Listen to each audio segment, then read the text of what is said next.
അടൂർ ഗോപാലകൃഷ്ണൻ പറഞ്ഞതിനെ വാക്യാർത്ഥത്തിൽ ഏറ്റവും നിഷ്കളങ്കമായി എടുക്കുന്നു എന്ന് കരുതുക.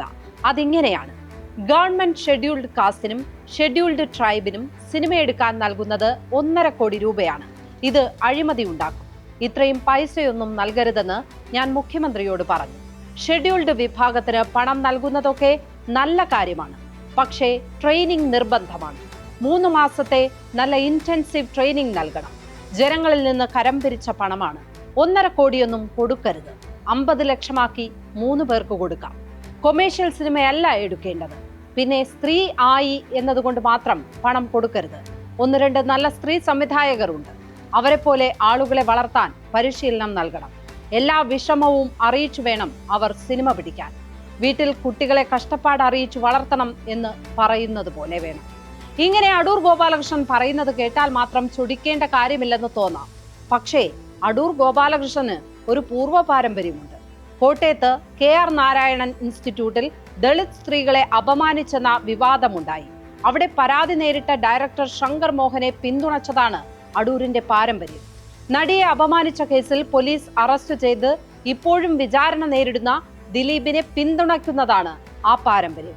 അങ്ങനെ ഒരാൾ ഇങ്ങനെ പറയുമ്പോൾ അത് നിഷ്കളങ്കമല്ല. നിഷ്കളങ്കരെ. സ്പോട്ട്ലൈറ്റ് ആരംഭിക്കുന്നു. സിനിമയുടെ ജാതിയും ജെൻഡറും പിന്നെ അടൂരും. ദിലീപിനെതിരെ മാധ്യമങ്ങൾ ജനത്തെ ചാർജ് ചെയ്ത് നിർത്തിയിരിക്കുകയാണ്. അയാൾ പോകുന്നിടത്തെല്ലാം ജനം കൂക്കി വിളിക്കുകയാണ്. ഒരാൾക്ക് നീതി കിട്ടാൻ ഈ രാജ്യത്ത് അവകാശമില്ലേ? അത് നിഷേധിക്കാൻ നിങ്ങൾ ആരാണ്? നടിയെ ആക്രമിച്ച കേസിന് പിന്നാലെ അടൂർ ഗോപാലകൃഷ്ണൻ ദിലീപിനെ പിന്തുണച്ചു പറഞ്ഞ വാക്കുകളാണിത്. ഇനി അതിന്റെ മറുവശം നോക്കൂ. ഇരയായ നടിയുടെ സ്ഥിതിയോ? അവർ ആവശ്യപ്പെടുന്നതും നീതിയല്ലേ? അവർക്കും നീതി കിട്ടാൻ ഈ രാജ്യത്ത് അവകാശമില്ലേ? സിനിമയിലെ ആൺപോരിമയല്ലേ അവളെ അപമാനിക്കാം എന്നു കരുതി ഇറങ്ങിപ്പുറപ്പെട്ടത്? ലൈംഗികമായി അപമാനിച്ചാൽ പിന്നെ അവൾ തല പൊക്കില്ല എന്ന് തീരുമാനിച്ച ആ ആൺപോരിമയ്ക്കെതിരെയല്ലേ ശബ്ദം ഉയരേണ്ടത്? ഇന്നാട്ടിലെ മാധ്യമങ്ങളാണോ നടൻ ദിലീപിനെ അറസ്റ്റ് ചെയ്തത്? അവർ ചാർജ് ചെയ്ത് നിർത്തിയ ജനതയാണോ ദിലീപിനെ അറസ്റ്റ് ചെയ്തത്? നടി അപമാനിക്കപ്പെട്ട് എത്രയോ കാലം കഴിഞ്ഞാണ് ദിലീപിനെ ചോദ്യം ചെയ്യുന്നതും പിന്നീട് അറസ്റ്റ് ചെയ്യപ്പെടുന്നതും. അക്കാലത്ത് എപ്പോഴെങ്കിലും മാധ്യമങ്ങളോ ജനതയോ ദിലീപാണ് പ്രതി എന്ന് പറഞ്ഞു? ദിലീപാണ് പ്രതിയെന്ന് ആദ്യം ചൂണ്ടിക്കാണിച്ചത് ഇവിടുത്തെ അന്വേഷണ സംഘമാണ്. ആ അന്വേഷണ സംഘത്തോട് അത് സമ്മതിച്ചത് പൾസർ സുനിയാണ്. എന്നിട്ടും ദിലീപിനെ പിന്തുണയ്ക്കാൻ തീരുമാനിച്ച അടൂർ ഗോപാലകൃഷ്ണനാണ് ഇവിടെ ഇപ്പോൾ സംസാരിച്ചത്. അവിടെയാണ് ഒന്നാമത്തെ പ്രശ്നം. 40 വർഷം മുമ്പാണ് അടൂരിന്റെ ആദ്യ സിനിമകൾ പുറത്തു വന്നത്. അതിനുശേഷമുള്ള സിനിമാ ലോകത്തെക്കുറിച്ച് അടൂരിന് ഒരു ചുക്കും അറിയില്ലെന്ന് ആരെങ്കിലും ആരോപിച്ചാലോ? 50 ലക്ഷം രൂപയ്ക്ക് 10 ദിവസത്തെ ഷൂട്ടിങ്ങിനുള്ള പ്രോപ്പർട്ടി ചെലവ് പോലും നടക്കില്ലെന്ന് ഇന്നത്തെ കാലത്ത് എല്ലാവർക്കും അറിയാം.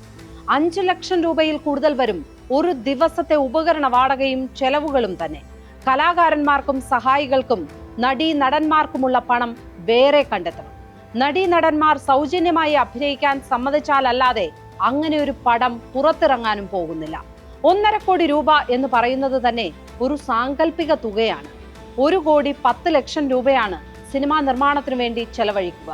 40 ലക്ഷം രൂപ വിതരണത്തിനും പരസ്യത്തിനും മറ്റുമായി ചലച്ചിത്ര വികസന കോർപ്പറേഷൻ തന്നെ കൈവശം വയ്ക്കുകയാണ് ചെയ്യുന്നത്. 1 കോടി 10 ലക്ഷം രൂപയും നേരിട്ട് സംവിധായകന്റെ കയ്യിൽ എത്തുന്നില്ല. തുക കോർപ്പറേഷൻ തന്നെയാണ് വിതരണം ചെയ്യുന്നത്. അങ്ങനെ ഒരു സംവിധാനത്തിൽ അഴിമതി നടക്കണമെങ്കിൽ അത് കോർപ്പറേഷൻ ഉദ്യോഗസ്ഥർ തീരുമാനിക്കണം. അത് സിനിമ സംവിധാനം ചെയ്യുന്നവരുമായി ബന്ധപ്പെട്ട വിഷയമല്ല. ഉദ്യോഗസ്ഥ തലത്തിൽ എല്ലാ ഡിപ്പാർട്ട്മെന്റുകളിലും ഉണ്ടാകേണ്ട ജാഗ്രതയുടെ മാത്രം വിഷയമാണ്. അടൂർ ഗോപാലകൃഷ്ണൻ വേദിയിൽ പട്ടിക വിഭാഗക്കാരെയും സ്ത്രീകളെയും അപമാനിച്ചിട്ടില്ല എന്ന് പറഞ്ഞ് നിരവധി പേർ രംഗത്ത് വരുന്നുണ്ട്. ശ്രീകുമാരൻ തമ്പിയെ പോലുള്ള സംവിധായകർ 2 വശവും പറഞ്ഞവരാണ്. സിനിമ ചെയ്തു പഠിച്ചയാളാണ് താനെന്നും ഒരു പരിശീലനവും ഇല്ലാതെയാണ് അത് ചെയ്തതെന്നും ശ്രീകുമാരൻ തമ്പി ആദ്യ ദിവസം അടൂരിനെ തിരുത്തി. അതുകൊണ്ട് സിനിമയ്ക്ക് പണം നൽകാൻ പ്രത്യേക പരിശീലനം വേണമെന്ന വാദത്തോട് യോജിപ്പില്ല എന്നാണ് പറഞ്ഞത്. ഇത് പറഞ്ഞ അതേ ശ്രീകുമാരൻ തമ്പി 3-ാം ദിവസം മറ്റൊന്നുകൂടി പറഞ്ഞു. അടൂർ ഗോപാലകൃഷ്ണൻ പട്ടിക വിഭാഗങ്ങളെ അപമാനിച്ചിട്ടില്ല, പരിശീലനം കൊടുക്കണം എന്നാണ് പറഞ്ഞത്. ഈ പണം ഉപയോഗിച്ച് നിർമ്മിച്ച സിനിമകൾക്ക് 1.5 കോടി രൂപയുടെ ഗുണമേന്മ ഉണ്ടായിരുന്നില്ല. ആദ്യ ദിവസം പറഞ്ഞതിന് നേർ വിപരീതമായിരുന്നു മൂന്നാം ദിവസത്തെ പ്രതികരണം. മൂന്നാം ദിവസമായതോടെ അടൂരിനെ പിന്തുണച്ച് എത്തുന്നവരുടെ എണ്ണം കൂടുകയും ചെയ്തു. അങ്ങനെയുള്ള നിഷ്കളങ്ക വശം എന്താണെന്ന് നോക്കാം. അതിങ്ങനെയാണ്. അടൂർ ഗോപാലകൃഷ്ണൻ ശാസ്ത്രീയമായി സിനിമ പഠിച്ചയാളാണ്, ശാസ്ത്രീയമായി സിനിമ ചെയ്യുന്നയാളാണ്. സ്വന്തം സിനിമ പുറത്തിറക്കും മുമ്പ് ചിത്രലേഖ എന്ന ഫിലിം സൊസൈറ്റി സ്ഥാപിക്കുകയാണ് ചെയ്തത്. നല്ല സിനിമകൾ എന്താണെന്ന് തിരിച്ചറിയാൻ കാണികൾക്ക് വരെ പരിശീലനം കൊടുത്തു. അതിനുശേഷമാണ് സ്വയംവരവും കൊടിയേറ്റവും എലിപ്പത്തായവും ഒക്കെ വരുന്നത്. അതുകൊണ്ടാണ് അടൂർ നല്ല പരിശീലനം കൊടുക്കുന്നതിനെ കുറിച്ച് സംസാരിക്കുന്നത് എന്നാണ് ആ വാദം. എന്താണ് ഇതിന്റെ യാഥാർത്ഥ്യം? KSFDCയുടെ പദ്ധതിയിൽ ഇതുവരെ 8 സിനിമകളാണ് നിർമ്മിച്ചത്. ഈ സിനിമകൾ തെരഞ്ഞെടുക്കുന്ന രീതി ശാസ്ത്രീയമാണ് എന്നു കാണാം. തിരക്കഥ ക്ഷണിക്കുന്നു. ആ തിരക്കഥകൾ 3 ഘട്ടത്തിലായി വിലയിരുത്തുന്നു. ഇംഗ്ലീഷ് പരിഭാഷ കൂടി ചെയ്യിച്ച് പുറത്തു നിന്നുള്ള വിദഗ്ധരെ കൊണ്ടുകൂടി വിലയിരുത്തുന്നു. ഇതിനുശേഷം തെരഞ്ഞെടുക്കപ്പെടുന്ന സംവിധായകർക്ക് പരിശീലനം നൽകുന്നു. ഇങ്ങനെ ഒരു പദ്ധതിയിൽ പങ്കെടുക്കാൻ ആദ്യം വേണ്ടത് കയ്യിൽ പൂർത്തിയായ ഒരു തിരക്കഥയാണ്. തിരക്കഥ എഴുതി കയ്യിൽ വെച്ചിട്ടുള്ള ഒരാൾ സിനിമയെ മനസ്സിലാക്കി കഴിഞ്ഞു എന്നാണ് അർത്ഥം. അയാൾ ചെയ്യുന്നത് അയാളുടെ സിനിമയാണ്. അങ്ങനെ ഒറിജിനലായ സിനിമയാണ് പുറത്തു വരേണ്ടത്. അതിനുള്ള പദ്ധതിയാണ് KSFDC നടപ്പിലാക്കുന്നത്. അടൂർ ഗോപാലകൃഷ്ണൻ പറയുന്ന പരിശീലനം എന്നാൽ സിനിമ പഠിപ്പിക്കലാണ്. അത് പഠിപ്പിക്കാൻ പുനെ ഫിലിം ഇൻസ്റ്റിറ്റ്യൂട്ടിൽ മുതൽ KR നാരായണൻ ഇൻസ്റ്റിറ്റ്യൂട്ടിൽ വരെ കോഴ്സുകളുണ്ട്. ആ കോഴ്സുകളിൽ ചേർത്ത് പഠിപ്പിക്കുന്നതും സിനിമ പിടിക്കാൻ ഇറങ്ങുന്നതും രണ്ടാണ്.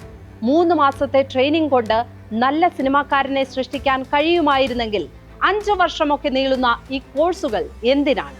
പഠിക്കാൻ വരുന്നവരും പണിയെടുത്തു കാണിക്കാൻ വരുന്നവരും 2 വിഭാഗമാണെന്ന് എല്ലാവർക്കും അറിയാവുന്നതല്ലേ. സൈനറ്റ് പ്രസിൽ ടൈപ്പോഗ്രാഫറും കവർ ഡിസൈനറും ആയിരുന്നു സത്യജിത് റേ. അവിടെ കവർ രൂപകൽപ്പനയ്ക്ക് കിട്ടിയ പുസ്തകമാണ് പഥേർ പാഞ്ചാലി. കവർ വരച്ച റേ തന്നെ അത് സിനിമയാക്കിയത് ആരും പരിശീലനം കൊടുത്തിട്ടല്ല, സ്വന്തം ഉള്ളിൽ നിന്ന് ഉരുത്തിരിഞ്ഞു വന്ന കല ഉപയോഗിച്ചാണ് അതിന് രൂപം കൊടുത്തത്. റേ തന്നെ സ്ഥാപിച്ച കൊൽക്കത്ത ഫിലിം സൊസൈറ്റിയിൽ കളിച്ച സിനിമകൾ കണ്ടാണ് ആ കല രൂപം കൊണ്ടത്. അന്നൊക്കെ ഫിലിം സൊസൈറ്റികൾ വേണമായിരുന്നു നല്ല പടം കാണാൻ. ഇന്ന് കയ്യിലുള്ള മൊബൈൽ മതി നല്ല സിനിമ പഠിക്കാൻ. കലയ്ക്ക് വരാൻ നിഷ്കളങ്കമായ ഇത്തരം അനേകം വഴികളുണ്ട്.